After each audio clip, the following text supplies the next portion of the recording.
एक वो श्रवण कुमार था जिसने अपने कंधों पे माँ बाप को बिठाकर पूरे देश की यात्रा कराई थी, और ये कलयुग का झुटेश्वर कुमार है जो एक कंधे पे अंबानी को और दूसरे कंधे पे अडानी को बिठाकर पूरे देश का माल लूट के उनके झोले में भरे जा रहा है। और अगर इनके अंधभक्तों से पूछ ले कि इस बिल से क्या क्या फायदे हैं, तो पता है क्या बता रहे हैं? अगर ये बिल लागू होगा तो पाकिस्तान हमारे ऊपर अटैक करना बंद कर देगा, चाइना अटैक करना बंद कर देगा। ये बिल के फायदे बता रहे हैं। सबसे पहली बात तो देश के प्रधानमंत्री जी को अपना इस्तीफा दे देना चाहिए। वो इस कारण से क्योंकि प्रधानमंत्री जी ने खुद ही साफ कर दिया है कि वो बेईमानी और धोखाधड़ी से जीते हैं। वो जो आप 15 लाख का सूट पहनते हैं, आपको क्या दहेज में मिला था बहन जसोदा के घर से? जब देश का फकीर 15 लाख का सूट पहन सकता है तो देश का किसान रोटी भी नहीं खा सकता क्या? जितना बरेली के बाजार का झुमका नहीं गिरा मोदी सरकार में, उससे ज्यादा स्तर देश की दलाल मीडिया का गिर चुका है। अगर देश में कोई दंगे कराने वाला है तो वो इस देश की मीडिया है। पिछली बार का 20,000 करोड़ का चूरन दिया है, वो कैसे लेना है? पानी के साथ में लेना है या दूध के साथ में लेना है? ये 18,000 करोड़ का चूरन और दे दिया। और प्रधानमंत्री का काम होता है देश के अंदर किसानों की सेवा करना, देश के अंदर शिक्षा, स्वास्थ्य और बेरोजगारी को खत्म करना, ना कि अंबानी और अडानी की दलाली करना और हॉस्पिटलों में जाकर चेक करना कि किसके यहाँ पे लल्ला हुआ है और किसके यहाँ पर लल्ली हुई है। और मेरे को तो तलाश है उस टेलर की। वो टेलर कहाँ है जिसने मोदी जी का सीना नापा कि इनका 56 इंच का सीना है? 2 करोड़ रोजगार, किसानों की दुगनी आय, किसानों की कर्ज माफी, कहाँ है वो सब? आपने पूछा कि मोदी जी वो जो आपने 100 स्मार्ट सिटी बनाई है वो धरती पे ही बनाई है या चांद पे बनाई है जो दिखाई नहीं देती? ताली और थाली बजवाकर, हिंदू को मुस्लिम से लड़वाकर, मंदिर और मस्जिद के नाम पर दंगे कराकर भारत देश को विश्वगुरु बनाएंगे। लेकिन आज इस चाय वाले का पंगा एक दूध वाले से पड़ गया है और वो दूध वाला वापस इसकी चाय पैक कर देगा, क्योंकि जब तक दूध नहीं मिलेगा तब तक चाय नहीं बनेगी। सरकार आदर सम्मान के साथ दोनों हाथ जोड़ के देश के किसान से माफी मांगेगी और अपने इन तीनों काले कानून को वापस लेगी और नतमस्तक होगी देश के किसान के आगे।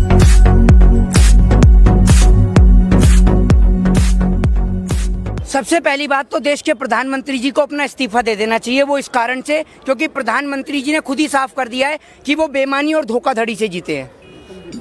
आपने बोला कि उन्होंने बोला है कि विपक्ष की बात सुनना है देश का किसान। एक बात मुझे बताइए, अगर विपक्ष देश के किसान को गुमराह कर रहा है तो विपक्ष को देश के किसान ने वोट क्यों नहीं दिया? और अगर वोट दिया तो वोट गया कहाँ? यानी आप बेईमानी से जीते हैं। तो अगर आपको लग रहा है कि विपक्ष गुमराह कर रहा है तो आप इस्तीफा दे दीजिए। उसके बाद आप कहिए कि विपक्ष ने गुमराह करा था और हम धोखाधड़ी से सरकार में आए हैं, उसके बाद आप बात करिएगा। दूसरी बात, देश के अंदर सबसे भोले तो प्रधानमंत्री जी ही हैं, जिन्हें यह भी नहीं पता कि देश की जनसंख्या कितनी है और उन्हें यह भी नहीं पता कि बोलना तो बोलना क्या है।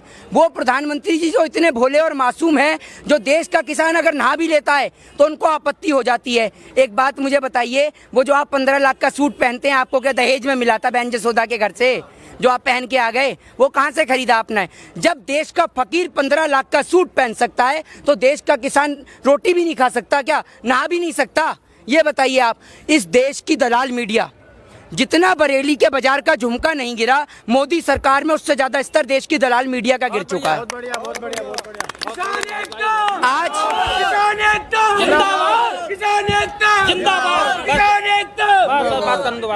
आज आपने देखा होगा कि स्कैम घोटाले में, टीआरपी स्कैम घोटाले में आज एक को व्यक्ति को अरेस्ट किया गया है। आपने देखा। जब आप एक बात मुझे बताइए, इस देश की मीडिया टीआरपी बढ़ाने के चक्कर में कश्मीर से कन्याकुमारी तक पूरे देश में दंगे करा सकती है। ये दंगे कराने वाला आपको और कोई नहीं है। ना देश में दंगे कराने वाले कोई आतंकवादी है, ना कोई टेररिस्ट है, ना कोई खालिस्तानी है, ना कोई कम्युनिस्ट है, ना कोई पाकिस्तानी है। अगर देश में कोई दंगे कराने वाला है तो वो इस देश की मीडिया है। ये सिर्फ इतना बोल देते हैं, सूत्र के हवाले से पता चला है। इनके सूत्र ही ढूंढते रहो, सूत्र कहाँ है? इनके सूत्र के नाम से पूरे देश में दंगे हो जाते हैं। आज देश का किसान सड़क पे बैठा हुआ है और अगर इनके अंधभक्तों से पूछ ले कि इस बिल से क्या क्या फायदे हैं, तो पता है क्या बता रहे हैं? अगर ये बिल लागू होगा तो पाकिस्तान हमारे ऊपर अटैक करना बंद कर देगा, चाइना अटैक करना बंद कर देगा। ये बिल के फायदे बता रहे हैं। दूसरी बात, जिस देश का सिपाही अपनी भारत माँ की हिफाजत के लिए सरहद पे खून बहा रहा है और दूसरी ओर देश के प्रधानमंत्री जी वहाँ जाके बिरयानी खा रहे हैं, ये कहाँ तक ठीक है?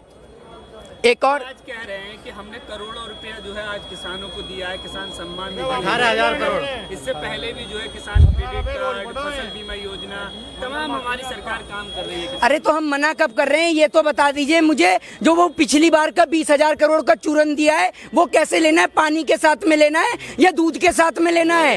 ये 18,000 करोड़ का चूरन और दे दिया। वो चूरन अभी तक खत्म नहीं हुआ, आप नया चूरन और लिया है। आप एक बात बता दूं मोदी जी, पूरे देश को जो आप ये टोपी पहनाने में लग रहे हैं ना, वो दिन दूर नहीं है कि जब देश की जनता आपको ढूंढेगी और ऐसे ढूंढेगी कि आपको जगह नहीं मिलेगी छिपने के लिए। देश की जनता को उतना ही पागल बनाइए, उतना ही मूर्ख बनाइए जितना कि वो बन सके। इतना मत बनाइए कि देश की जनता का विश्वास ही उठ जाए आपके ऊपर से। आप देश के प्रधानमंत्री हैं और प्रधानमंत्री का काम होता है देश के अंदर किसानों की सेवा करना, देश के अंदर शिक्षा, स्वास्थ्य और बेरोजगारी को खत्म करना, ना कि अंबानी और अडानी की दलाली करना और हॉस्पिटलों में जाकर चेक करना कि किसके यहाँ पे लल्ला हुआ है और किसके यहाँ पर लल्ली हुई है, ये जाकर देखना। आज भी वीडियो कॉन्फ्रेंसिंग के जरिए पूरे देश भर के किसानों से बात की, उनकी बात सुनी और आप कह रहे हैं उनकी बात। किसान सारा यहाँ पड़ा भी बात किससे हुई? कौन लोग हैं, कौन से किसान हैं फिर वो किसान हैं, वो किसान हैं। आपने देखे नहीं, इनका अमित शाह जो है वो तड़ीपार, वो जेल के अंदर खेती करके आया था, वहाँ उनसे बात करी है उन्होंने, ठीक है। प्रधानमंत्री जी ने वहाँ गुजरात के अंदर बात करी होगी बहन जसोदा से, वहीं सारे किसान बैठे हुए हैं। एक बात मुझे बताइए, देश का किसान यहाँ पर है, सारा का सारा किसान यहाँ मौजूद है। आपने कौन से किसान से वीडियो कॉन्फ्रेंसिंग कर ली और ऐसी कौन सी वीडियो कॉन्फ्रेंसिंग कर ली जो आपने देश के सामने नहीं दिखाई? आप अपनी माता जी से नहीं, आप अपनी माता जी से मिलने जाते हैं तो कैमरा लेकर जाते हैं। एक बार वो किसान हमारे सामने भी तो लाइए जो इस बिल का समर्थन कर रहे हैं। हमें भी तो समझ में आए कि इस बिल में ऐसी कौन सी अच्छाई है जो हमें दिखाई नहीं दे रही। आपने तो 1.5 लाख का चश्मा पहन रखा है, हमने थोड़ी पहन रखा है चश्मा, क्योंकि आपकी ना जाने आंख में कौन सा मोतियाबिंद है जो आपको दिखाई नहीं देते देश के किसान। आपको तो सिर्फ अंबानी और अडानी ही दिखाई देते हैं। एक वो श्रवण कुमार था जिसने अपने कंधों पे माँ बाप को बिठाकर पूरे देश की यात्रा कराई थी, और ये कलयुग का झुटेश्वर कुमार है जो एक कंधे पे अंबानी को और दूसरे कंधे पे अडानी को बिठाकर पूरे देश का माल लूट के उनके झोले में भरे जा रहा है। आज आप देख लीजिए, देश की स्थिति ये हो गई है कि देश के अंदर लोगों का बुरा हाल है, लेकिन आप प्रधानमंत्री प्रधानमंत्री और प्रधानमंत्री चिल्लाए जा रहे हैं। अकेला प्रधानमंत्री बेचारा क्या क्या करे। वो एक ऐसी वित्त मंत्री को ढूंढने के लिए घर से निकलता है जो लहसुन प्याज नहीं खाती। वित्त मंत्री से कह दो कि लहसुन प्याज के दाम बढ़ गए, वो कहते हैं मैं लहसुन प्याज ही नहीं खाती। दूसरा देश के प्रधानमंत्री जी, आपको मैं एक बात बताऊं, अगर आप बुर्जुमान का चिराग लेकर घूमने के लिए निकलेंगे ना तो आपको चिराग भी मिल जाएगा, अलादीन भी मिल जाएगा और जिन भी मिल जाएगा। लेकिन आप ये देखिए, मोदी जी के साथ में पड़ा हुआ व्यक्ति नहीं मिलता। और मेरे को तो तलाश है उस टेलर की। वो टेलर कहाँ है जिसने मोदी जी का सीना नापा कि इनका 56 इंच का सीना है? वो टेलर ढूंढ रहा हूँ मैं जो 56 इंच का सीना नाप रहा है। अबे प्रधानमंत्री जी का अगर 56 इंच का सीना होता तो देश के किसान से संवाद करते आके, और ना कि संवाद करते अपने अंबानी और अडानी से। आज एक बात मुझे बताइए, देश के अंदर बिजली फ्री, बिजली प्राइवेट हो गई या नहीं हो गई? हो गई ना। तो एक बात मुझे बताइए कि जब बिजली का टावर देश के किसान के खेत में लगा हुआ है तो उसका पैसा क्यों नहीं मिलता? क्यों नहीं देते पैसा? आपकी छत पे टावर लग रहा है तो आपको पैसा मिलता है ना। तो जब इस गरीब किसान के खेत में टावर लग रहा है तो उसको पैसा क्यों नहीं देती देश की सरकार? और काहे के लिए नहीं देती पैसा? देश के किसान को पैसा मिलना चाहिए। और ये वो देश का किसान है जिसका घर भले ही छोटा हो लेकिन दिल बहुत बड़ा होता है। उसके घर की छत भले ही टपके लेकिन हमेशा ईश्वर से दुआ करता है कि हे ईश्वर, मेरे खेत में बारिश होनी चाहिए, क्योंकि मेरे घर की छत टपकेगी तो देखा जाएगा, लेकिन मेरे देश की जनता भूखी मरेगी तो देखा नहीं जाएगा। ये है वो देश का किसान। आज का जो मोदी जी का संवाद और किसानों से जो बात की है तो उसे आप किस तरह से देखती हैं? देखिए, आप एक बात मुझे बताइए, आप 24 घंटे मोदी मोदी मोदी जी की ओर ध्यान केंद्रित करते रहते हैं। आप लोग मोदी जी की ओर इतना ध्यान केंद्रित करते क्यों हैं? प्रधानमंत्री है ना। आप एक बात बताइए, प्रधानमंत्री हैं तो ये स्टेटमेंट प्रधानमंत्री ने ही कहा है, मैंने नहीं कहा। कहाँ गए इनके 15 लाख, 2 करोड़ रोजगार, किसानों की दुगनी आय, किसानों की कर्ज माफी, कहाँ है वो सब? आपने पूछा कि मोदी जी वो जो आपने 100 स्मार्ट सिटी बनाई है वो धरती पे ही बनाई है या चांद पे बनाई है जो दिखाई नहीं देती? आपके नेता कहते थे कि नोटबंदी से इतना काला धन आएगा कि काले नोटों का ढेर लग जाएगा और आप चांद तक पहुंच जाएंगे। पहुंच गए आप चांद तक? कौन कौन चांद तक पहुंच गया मुझे बता दो। अग्रसर है तो वो लोग काम करेंगे, विश्वगुरु बनाना है, देश विश्वगुरु बनना। ताली और थाली बजवाकर, हिंदू को मुस्लिम से लड़वाकर, मंदिर और मस्जिद के नाम पर दंगे कराकर भारत देश को विश्वगुरु बनाएंगे? ऐसे बनाएंगे भारत देश को विश्वगुरु? कैसे बनाएंगे? जिस देश के प्रधानमंत्री जी लाखों करोड़ों रुपया इस बात को साबित करने में लगा देते हैं कि मैं फकीर हूँ, उस देश का क्या होगा? आज तक आप एक बात मुझे बताइए, आज तक आपने इस देश के अंदर किसी लाला को, कभी किसी बिजनेसमैन को फांसी लगाते हुए देखा है? फांसी लगाकर मरने वाला देश का किसान है।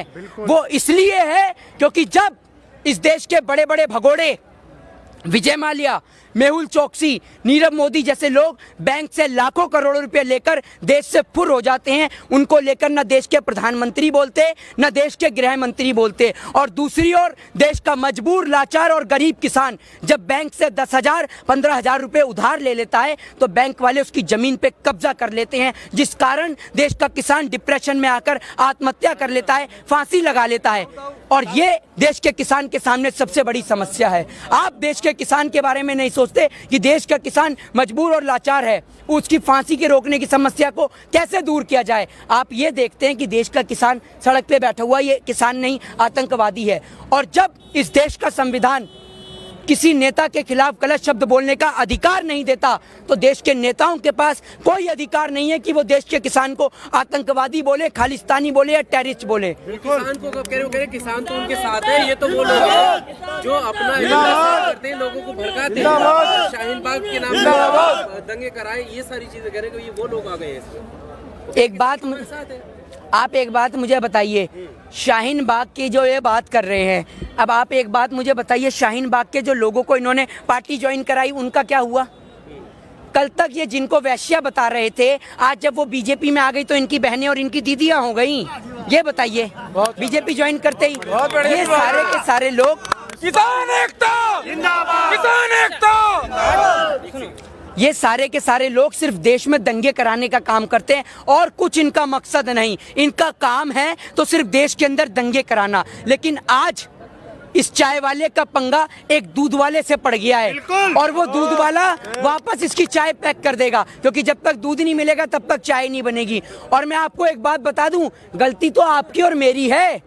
इन्होंने तो शुरू से ही कहा है कि मैं तो क्या हूँ, मैं तो चौकीदार हूँ। मालिक तो असल में इसका अंबानी और अडानी ही है, ये शुरू से ही कहते आ रहे हैं। लेकिन आप और हम समझ नहीं पाए, आज समझे हैं और अब पछताए होवत क्या जब चिड़िया चुग गई खेत, वही वाला हिसाब है। लेकिन अभी भी कुछ ज़्यादा नहीं बिगड़ा है। देश का किसान सड़क पे है और इस किसान के साथ पूरा देश है। और जब तक हमारे सीने में जान है और जब तक हमारे दिल में धड़कन है, अगर ये दिल धड़केगा तो देश के किसान के लिए, और अगर हम कुर्बान होंगे ना इस देश के किसान के लिए, तो ये हमारा सौभाग्य होगा कि 30 दिन हो गए, 1 महीना हो गया, अभी जी तक सरकार की तरफ से कोई भी ऐसी वार्तालाप में या उनकी तरफ से ऐसी प्रक्रिया नहीं दिखी जिससे ये लगता हो कि वो वापस जाने वाले। अब क्या लगता है? दिखेगी। मैं आपसे कह तो रहा हूँ कि अभी ट्रेलर लॉन्च करा है किसानों ने। ट्रेलर लॉन्च करते ही देश की सरकार के पैर कँपा गए। जब गेहूं की बुआई का काम पूरा होगा ना, जब सारा का सारा किसान आपको बॉर्डर पे नजर आएगा, तब आपको सिर्फ अलग से दिखाई देंगे आपके वो हाफ निक्कर पैंट वाले जो आज पैंट में आ चुके हैं, वो और आप ही नजर आएंगे अलग से। बाकी सारा का सारा देश के किसान के साथ खड़ा नजर आएगा और सरकार आदर सम्मान के साथ दोनों हाथ जोड़ के देश के किसान से माफी मांगेगी और अपने इन तीनों काले कानून को वापस लेगी और नतमस्तक होगी देश के किसान के आगे।